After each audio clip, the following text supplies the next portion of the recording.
Nine TV digital news కి స్వాగతం. ముందుగా ముఖ్యాంశాలు. ప్రత్యక్ష ప్రసారం తెలంగాణ భవన్ లో బీఆర్ఎస్ నేత Manne Krishank press meet. BJP రాష్ట్ర అధికార ప్రతినిధి Rani Rudrama press meet. BJP Telangana.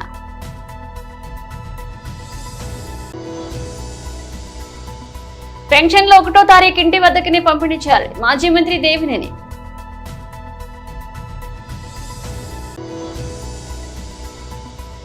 Virat Kohli ప్రత్యేక విజ్ఞప్తి. ఓకే అన్న బీసీసీఐ. సోమా డిస్టిలరీస్ కంపెనీ ద్వారా తెలంగాణలో కొత్త బీర్ కంపెనీని తీసుకొస్తున్నారని బీఆర్ఎస్ సోషల్ మీడియా కన్వీనర్ మన్నే క్రిసాంగ్ ఆరోపించారు. మద్యం తయారీ కంపెనీ సోమ్ డిస్టిలరీస్ సంస్థకు తెలంగాణ ప్రభుత్వం అనుమతించినట్లుగా ప్రచారం సాగుతుంది. ఈ అంశంపై సోమవారం క్రిసాంగ్ మీడియాతో మాట్లాడుతూ తెలంగాణలో కొత్త మద్యం బ్రాండ్లకు అనుమతి ఇవ్వలేదని మంత్రి జూపల్లి కృష్ణారావు అంటున్నారని, కానీ ఆయన మాటలు అబద్దమని తేలిపోయాయన్నారు.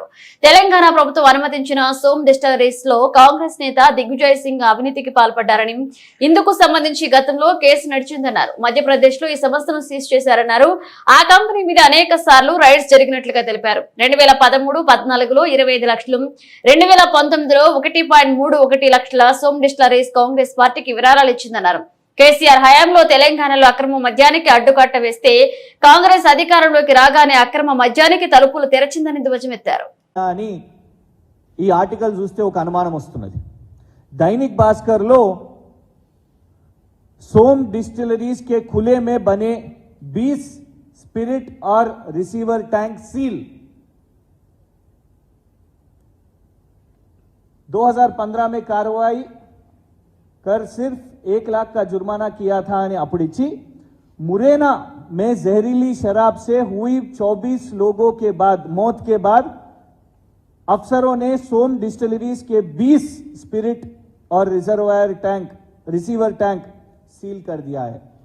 24 मंदी कल्ती मन जहरीला शराब तागी చనిపోయిన తర్వాత ఈ సోమ్ డిస్టిలరీ అనే సంస్థను వాళ్ళ ట్యాంకులను అక్కడ మధ్యప్రదేశ్ ప్రభుత్వం సీజ్ చేయడం జరిగింది. అధికారులు సీజ్ చేయడం జరిగింది.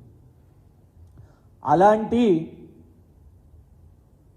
అక్రమ మద్యం చేస్తున్న సంస్థను కాంగ్రెస్ ప్రభుత్వం, కాంగ్రెస్ పార్టీ వాళ్ళకు విరాళాలు వస్తున్నాయి కాబట్టి 1,35,00,000, 25 లక్షల రూపాయలు పదే పదే ఎన్నికల కోసం వాళ్ళకు ఫండింగ్ వస్తున్నది కాబట్టి ఇవాళ కాంగ్రెస్ ప్రభుత్వం దొడ్డిదారిన ఎందుకంటున్నామంటే ఇక్కడున్న మీడియా ప్రశ్నించినా రాసినా కూడా దబాయించి, లేదు మీరు అట్లా రాస్తే, మీరు నిజాలు రాస్తే మీ మీద పరువు నష్టం దావా వేస్తాం, 100 కోట్లు అంటే భయపడిపోతాం కావచ్చు, అందుకే మీడియా రాయదు అని అనుకొని కాంగ్రెస్ ప్రభుత్వం, కాంగ్రెస్ మంత్రి అబద్ధాలు చెప్తూ ఇవాళ కొత్త బియర్ కంపెనీని ఇక్కడికి తీసుకొని వస్తున్నారు. ఎలాంటి బియర్ కంపెనీ?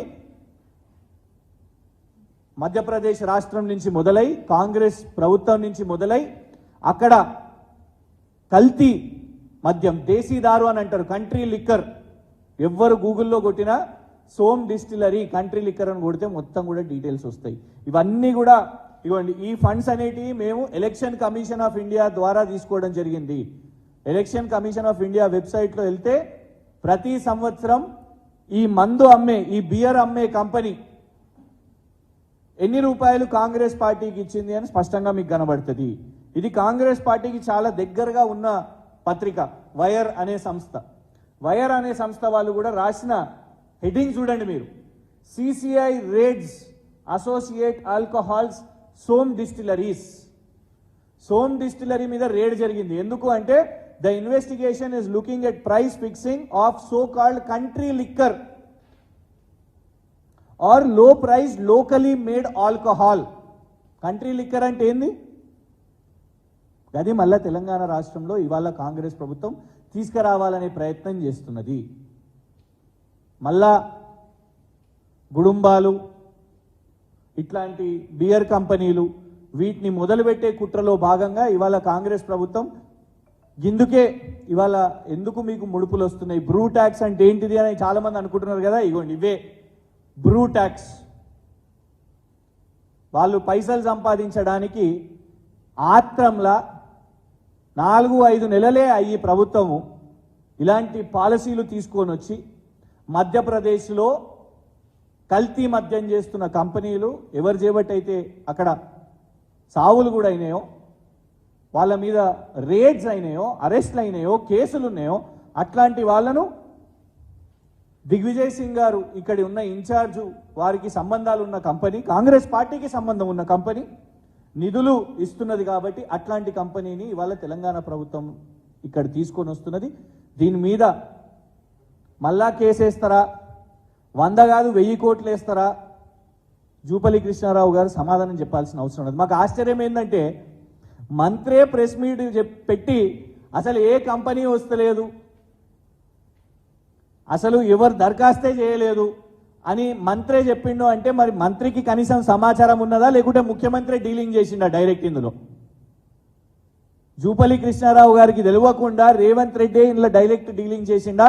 ఖచ్చితంగా జూపల్లి కృష్ణారావు గారు సమాధానం చెప్పాలి, ముఖ్యమంత్రి గారు సమాధానం చెప్పాల్సిన అవసరం ఉంది. ఎందుకంటే ఓపెన్ గా నేషనల్ స్టాక్ ఎక్స్చేంజ్ కూడా తెలిసిపోయింది సోమ్ డిస్టిలరీకి ఇక్కడ బీర్ అమ్ముకునే కాంట్రాక్టు తెలంగాణ ప్రభుత్వం ఇచ్చింది వాళ్ళ వ్యాపారం ఇక్కడ చేసుకోవడానికి.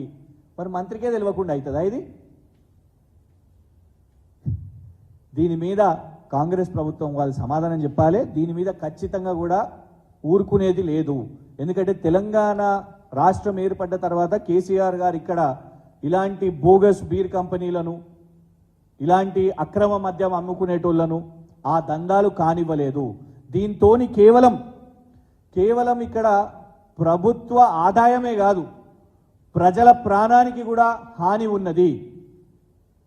ఆ రాష్ట్రాలలో మధ్యప్రదేశ్లో మనం చూస్తున్నాం, గుజరాత్లో కూడా డ్రై స్టేట్ అని చెప్తారు. దాదాపు 65 మంది చనిపోయినారు అక్కడ. ఒకటే రోజు 65 మంది కల్తీ మద్యం డ్రై స్టేట్ అయిన గుజరాత్లో తాగి చనిపోతే ఇవాళటి వరకు కూడా దాని మీద విచారణ లేదు, అరెస్ట్ లేదు. మధ్యప్రదేశ్లో ఇట్లనే ఈ కంపెనీలు చేస్తుంటే రేపు తెలంగాణలో కూడా ఇదే పరిస్థితి తీసుకొని రావాలన్నా మళ్ళా రేవంత్ రెడ్డి గారు కాంగ్రెస్ ప్రభుత్వం? అందుకే దీని మీద వదలము. ఖచ్చితంగా ఈ కల్తీ మద్యంతో తెలంగాణ ప్రజలకు ఇబ్బంది కలగొద్దు. ఈ కల్తీ మద్యం దాగి మన దగ్గర కూడా మళ్ళా అప్పట్లాగా కల్తీ మద్యం దాగి వ్యక్తి మరణం అనే వార్తలు చూడొద్దు. అంటే ఈ బోగస్ కంపెనీలపై కాంగ్రెస్ ప్రభుత్వం మీద పోరాటం చేయాలి. బీజేపీ రాష్ట్ర అధికార ప్రతినిధి శ్రీమతి రాణి రుద్రమదేవి మీడియా సమావేశంలో మాట్లాడారు. తెలంగాణ రాష్ట్రంలో ఇవాళ రైతులు రోహిణి కార్తెల మండే గడితే, నేను ఒక రైతు బిడ్డను కాబట్టి నాకు తెలుసు కాబట్టి నేను ఈ విషయాన్ని చెప్తున్నా. రోహిణి కార్తెల మండే గడితే మంచిగా నారు బలంగా తయారై పంట దిగుబడి మంచిగా వస్తుంది అని మొదలు పెడతారు. మరి అటువంటి పంటకు ఇవాళ సాయం కింద, రైతుకు భరోసా కింద పుస్తెలతాళ్ళు తీసుకుపోయి బ్యాంకులలో పెట్టి పైసలు తెచ్చుకొని నాట్లేసుకొని కలుపులకు పెట్టుకొని ఎరువుల కోసం ఏమంటారు ఆ పైసలు వాడుకొని ఎరువులు కొనుక్కుందానికి కూలోళ్ళ కోసము వీటన్నిటికీ కూడా రైతులు ఇబ్బంది పడద్దు అని చెప్పి మేము రైతు భరోసా ఇస్తున్నాము, ఎకరానికి 15,000 రూపాయలు ఇస్తున్నామని చెప్పినటువంటి ఈ రాష్ట్ర ప్రభుత్వం మరి అలా మళ్ళొకసారి దుక్కులు దున్నుకొని నార్లు పోసుకునేటువంటి పరిస్థితి వచ్చిన తర్వాత కూడా ఈ క్షణం వరకు కూడా రైతు భరోసా పైసలు ఎందుకు ఇస్తలేదు అనేటువంటిది భారతీయ జనతా పార్టీగా మేము ప్రశ్నిస్తున్నాం.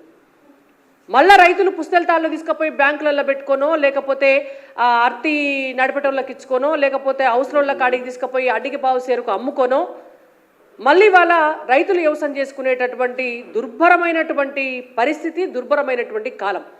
గతంలో కాంగ్రెస్ అధికారంలో ఉన్నప్పుడు ఉమ్మడి ఆంధ్రప్రదేశ్లో గట్లనే ఉండే. మళ్ళా గటువంటి కాలాన్ని కాంగ్రెస్ ప్రభుత్వం తీసుకొస్తోంది అనేటువంటిది ఇవాళ ప్రత్యక్షంగా జరుగుతున్నటువంటి అంశం. పున్నం నాడు అడిగితే అమాస నాడు ఇచ్చినట్టు పోయినసారి వాళ్ళ అధికారంలోకి రావంగానే ఇవ్వవలసినటువంటి రైతు భరోసా పైసలు మొత్తం కోతలు కూడా అయిపోయి పంట తీసుకొచ్చి మార్కెట్ యార్డ్లో పెట్టినాక ఎలక్షన్లు ఉన్నాయని చెప్పి 2 రోజుల ముంగడ గప్పుడేసిండ్రు. ఇవాళ నార్లు పోసుకునేటటువంటి యాళ్ళకు కూడా రైతు భరోసా గురించి సడి లేదు, సప్పుడు లేదు. ఇవాళనే నకిలీ విత్తనాలు, నకిలీ పత్తి విత్తనాలు సరఫరా చేస్తున్నటువంటి ఒక ముఠాను నల్లగొండ జిల్లాల పోలీసులు అరెస్ట్ చేసిండ్రు. అంటే ఇవాళ ప్రభుత్వానికి కళ్ళు కనబడతలేవా? పత్తి విత్తనాల కొరత ఉండేటటువంటి ప్రమాదం ఉన్నది అని చెప్పి వ్యవసాయ నిపుణులు హెచ్చరించిండ్రు, సైంటిస్టులు హెచ్చరించిండ్రు, పత్తి విత్తనాలు సప్లై చేసేటటువంటి కంపెనీలు కూడా చెప్పినాయి మేము ఈసారి గింతే ప్రొడ్యూస్ చేస్తున్నాము పత్తి విత్తనాలు అని. మరి ఇవాళ ఉన్నటువంటి రాష్ట్ర ప్రభుత్వానికి ఏమన్నా రైతుల పట్ల బాధ్యత ఉన్నదా? పత్తి విత్తనాల షార్టేజ్ ఉన్నది, నకిలీ పత్తి విత్తనాలు మార్కెట్ మొత్తం నిండిపోయినాయి. రైతులు కనుక ఆ నకిలీ పత్తి విత్తనాలు తీసుకొని పోయి వాళ్ళు కనుక పంటలు వేసుకుంటే రేపు పొద్దున వాళ్ళ పెట్టుబడి సాయం మీరిస్తలేరు, వాళ్ళ అప్పుల పాలై పెట్టుబడి పెట్టుకున్నాక రేపు పత్తి దిగుబడి రాకపోతే పూత పెన్షన్లు 1వ తారీఖు ఇంటికి వద్దకుని పంపిణీ చేయాలని మాజీ మంత్రి దేవినేని ఉమామహేశ్వరరావు మీడియా సమావేశం నుంచి మాట్లాడారు. అమరావతి నుండి ప్రత్యక్ష ప్రసారం. అందరికీ నమస్కారం. జూన్ 1వ తారీఖు వస్తూ ఉంది. ప్రభుత్వ యంత్రాంగం నిద్రపోతూ ఉంది. నిద్రపోతూ ఉన్న ప్రభుత్వ యంత్రాంగాన్ని మేల్కొల్పండి, మొద్దు నిద్ర నుంచి లేపమని జాతీయ అధ్యక్షులు చంద్రబాబు నాయుడు గారి పిలుపు మేరకు 64 లక్షల మంది పెన్షన్దారులు, ఎవరైతే పింఛన్దారులు వీళ్ళందరూ కూడా 1వ తారీఖు ఉదయం 6 గంటలకల్లా తెల్లవారేసరికి మా ఇంటికి పెన్షన్ రావాలని కోరుకుంటున్నారు. గత 2 నెలలుగా జగన్ నాటకంలో భాగంగా, జగన్మోహన్ రెడ్డి కుట్రలో భాగంగా చీఫ్ సెక్రటరీ జవహర్ రెడ్డి నడిపించిన యంత్రాంగంతో ఎంతోమంది వృద్ధులు, వితంతువులు, దివ్యాంగులు, పింఛన్దారులంతా కూడా నానా ఇబ్బందులు పడ్డారు, నానా బాధలు పడ్డారు. ఏప్రిల్ నెలలో, మే నెలలో వాళ్ళ బాధల వర్ణాతీతం. ఉద్దేశపూర్వకంగా, దురుద్దేశపూర్వకంగా, కావాలని ఎన్నికల ప్రక్రియలో జగన్మోహన్ రెడ్డి ప్రభుత్వకి మంచి జరగాలని, ఓట్లు పడాలని దుర్మార్గపు కుట్రలో chief secretary Jawahar Reddy, Surf CEO Muralidhar Reddy, ఎవరైతే ఈ అధికార యంత్రాంగం ఉన్నారో వాళ్ళందరూ కూడా కలిసి ఏదైతే ఏప్రిల్ నెలలో సచివాలయాల దగ్గరికి రప్పించారు. ఎంతోమంది పదుల సంఖ్యలో ఆ రోజు వివిధ పత్రికల్లో, మీడియాలో వార్తలు వచ్చాయి. ఎండ వేడికి, ఆ రోజున 45 డిగ్రీల సెంటీగ్రేడ్కి వేడిమికి వృద్ధులు నానా బాధలు పడి, ఇబ్బందులు పడి, మరి సాక్షి ఛానల్లో, వాళ్ళ ఛానల్లో అయితే 60 మంది చనిపోయినట్టుగా గత 2 నెలల్లో వార్తలు పుంకానుగా వేశారు. వీటన్నిటికీ కూడా కారణం మీ జగన్ నాటకం, మీ దుర్మార్గం,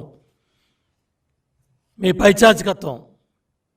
రాజకీయ క్రీడలో అధికార యంత్రాంగాన్ని, అధికార పార్టీకి లబ్ధి చేయాలని అమాయకులైన పింఛన్దారుల్ని నానా బాధలు పెట్టారు. మహిళలను కానీ, వృద్ధులను కానీ, అవ్వలను కానీ, తాతలను కానీ. ఏప్రిల్ నెలలోనేమో సచివాలయాల చుట్టూ రప్పించారు, మే నెలలోనేమో బ్యాంకుల చుట్టూ తిప్పారు. నేను అడుగుతున్నా చీఫ్ సెక్రటరీ జవహర్ రెడ్డిని, సర్ఫ్ సిఇఓ మురళీధర్ రెడ్డిని, ఇంతవరకు ప్రభుత్వ పరంగా ఒక్క స్టేట్మెంట్ బయటకు వచ్చిందా? ఇళ్ళ దగ్గరికి వెళ్ళి ఎంతమందికి ఇచ్చారు? బ్యాంకుల్లో ఏ బ్యాంకుల్లో ఎంతెంత డబ్బు వేశారు? ఇప్పుడు దాకా ఎంత విత్డ్రా చేశారు? ఎంతమంది తీసుకున్నారు? ఎన్ని ఇబ్బందులు పడ్డారు? ఆధార్ దెమ్మనొకడో, పాన్ దెమ్మనొకడో, ఈ బ్యాంక్ అదనొకడో, ఆ బ్యాంక్ అని సచివాలయ సిబ్బంది ఏ బ్యాంకులో ఉందని ఇళ్ళకెళ్ళి చెప్పి రమ్మన్నారు. అదే సిబ్బందితో ఆ డబ్బులు వెళ్ళి ఇంటి దగ్గర ఇవ్వడానికి ఏమి నొప్పి అని నేను అడుగుతా ఉన్నా చీఫ్ సెక్రటరీ జవహర్ రెడ్డిని. అయిపోయింది కదా, ఎన్నికలు అయిపోయాయి. ఇంకా మీ కుట్రలు ఆపండి, మీ కుతంత్రాలు ఆపండి, మీ దుర్మార్గాలు ఆపండి, జరిగిన అన్యాయాన్ని ఒకసారి చూడండి. ఐపీఎల్ 2024 టోర్నమెంట్ ముగిసినప్పటికీ క్రికెట్ అభిమానులను అలరించేందుకు మరొక టీ20 క్రికెట్ ఆరంభం 4 రోజుల్లోనే షూరు కాబోతుంది. ఇక అమెరికా, వెస్టిండీస్ సంయుక్త ఆతిథ్యంలో జూన్ 1 నుంచి టీ20 వరల్డ్ కప్ మొదలు కానుంది. ఈ మెగా టోర్నీలో పాల్గొనేందుకు కొంతమంది ఆటగాళ్లతో కూడిన టీమిండియా బృందం ఇప్పటికే అమెరికా చేరుకుంది. కెప్టెన్ రోహిత్ శర్మ, కోచ్ రాహుల్ ద్రావిడ్ తో పాటు పలువురు కీలక ఆటగాళ్లు గత శుక్రవారం రాత్రి ముంబై ఎయిర్పోర్ట్ నుంచి బయలుదేరి అమెరికాకు అడుగుపెట్టారు. మరికొందరు ఆటగాళ్లు జట్టులో కాల్వాల్సి ఉంది. ఇక team India star badminton Virat Kohli తన విరామ సమయాన్ని మరింత పొడిగించాలంటూ బీసీసీఐకి ప్రత్యేక విజ్ఞప్తి చేస్తున్నట్లుగా తెలుస్తుంది. ఆలస్యంగా జట్టుతో కలిసేందుకు అనుమతి ఇవ్వాలని కోరాడు. బీసీసీఐ సీనియర్ అధికారి ఒకరు ఈ విషయాన్ని నిర్ధారించారు. కోహ్లీ జట్టులో ఆలస్యంగా చేరుతాడని, ఈ మేరకు తమకు ముందుగానే తెలియజేశాడని పేర్కొన్నారు. విజ్ఞప్తి మేరకు బీసీసీఐ కూడా అతడి వీసా అపాయింట్మెంట్ తేదీ వెనక్కి జరిపిందని వివరించారు. మే 30న తెల్లవారుజామునే కోహ్లీ న్యూయార్క్ బయలుదేరుతున్నాడని, అభ్యర్థన మేరకు బీసీసీ అంగీకరించిందని సదరు అధికారి చెప్పినట్లుగా ఇండియన్ ఎక్స్ప్రెస్ కథనం పేర్కొంది. తెలంగాణ ఆవిర్భావ దినోత్సవ వేడుకలను హైదరాబాద్ పరేడ్ మైదానం సిద్ధమవుతుంది. జూన్ 2న జరిగే వేడుకల్లో పాల్గొనే పోలీసులు, ఎన్సీపీ, స్కౌట్స్ అండ్ గైడ్స్ విద్యార్థులు, కవాతు వివిధ రకాల విన్యాసాలు, రిహార్సల్ సోమవారం చేస్తున్నారు. వేడుకలు జరిగే రోజు తమకు అవకాశం ఉంటుందో లేదో అని స్థానిక ప్రజలు, వాహనదారులు వారి విన్యాసాలను చూడడానికి మక్కువ చూపిస్తున్నారు. తెలంగాణ అవతరణ దినోత్సవాలను వైభవంగా నిర్వహించనున్నట్లుగా సోమవారం సీఎస్ శాంతికుమారి తెలిపారు. జూన్ 2న హైదరాబాద్ ట్యాంక్ బండ్ స్వయం సహాయక బృందాలకు చెందిన హస్తకళలు, చేనేత కళల స్టాళ్లు ఏర్పాటు చేస్తాం. నగరంలోని ప్రముఖ హోటళ్లు, ఫుడ్ స్టాళ్లు, పిల్లలకు క్రీడలతో కూడిన వినోదశాలలు ఏర్పాటు అవుతాయి. ఇక రాత్రి 7 గంటల నుంచి 9 గంటల వరకు కళారూపాల కార్నివాల్ జరుగుతుందన్నారు సీఎస్.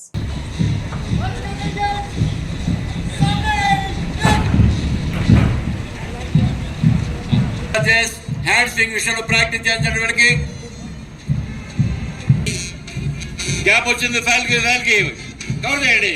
ట్రస్టీ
చిత్తూరు జిల్లా గుడిపల్లె మండలం యామగానపల్లెలో శ్రీ ద్రౌపది శ్రీ ధర్మరాజుల స్వామివారి మహాభారత మహోత్సవాల్లో భాగంగా సోమవారం ఇలావంతుని బలి కార్యక్రమాన్ని నిర్వహించారు. ఈ సందర్భంగా అర్జునుడి కుమారుడైన ఇలావంతుని కురుక్షేత్ర యుద్ధ భూమిలో కాళికాదేవి అమ్మవారికి బలిచ్చే మహాభారతంలోని ఘట్టాన్ని పూరించారు. దేవాలయ ఆవరణంలో పౌరాణిక నాటకాల ప్రదర్శన నిర్వహించారు. ఈ సందర్భంగా వేలాది మంది భక్తులు ఈ కార్యక్రమంలో పాల్గొని దేవాలయాన్ని సందర్శించి ద్రౌపది శ్రీ ధర్మరాజుల స్వామివారిని దర్శించుకున్నారు.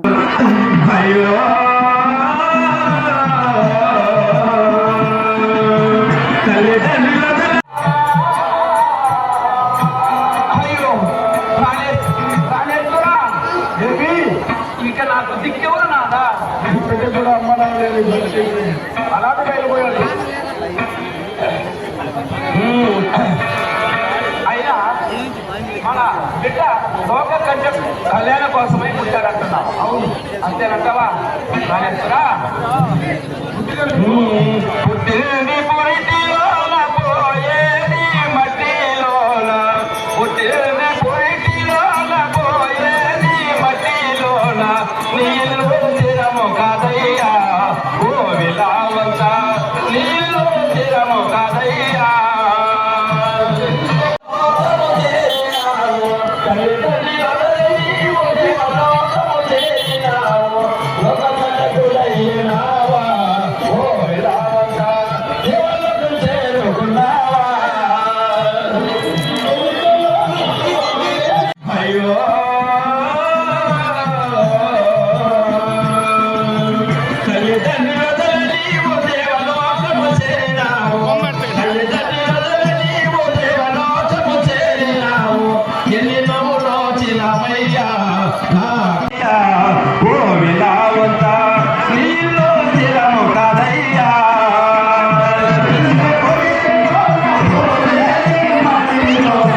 బులెటిన్ ముగించే ముందు హెడ్లైన్స్ మరోసారి. ప్రత్యక్ష ప్రసారం తెలంగాణ భవన్ లో బీఆర్ఎస్ నేత Manne Krishank press meet. BJP రాష్ట్ర అధికార ప్రతినిధి Rani Rudrama press meet. BJP Telangana.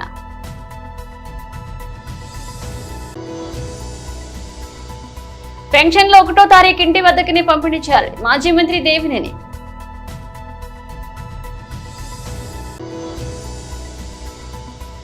Virat Kohli ప్రత్యేక విజ్ఞప్తి. ఓకే అన్నా బీసీసీఐ. ఇవి ఇప్పుడు ఒక అప్డేట్స్. మన అప్డేట్స్ తో మళ్ళీ కలుద్దాం.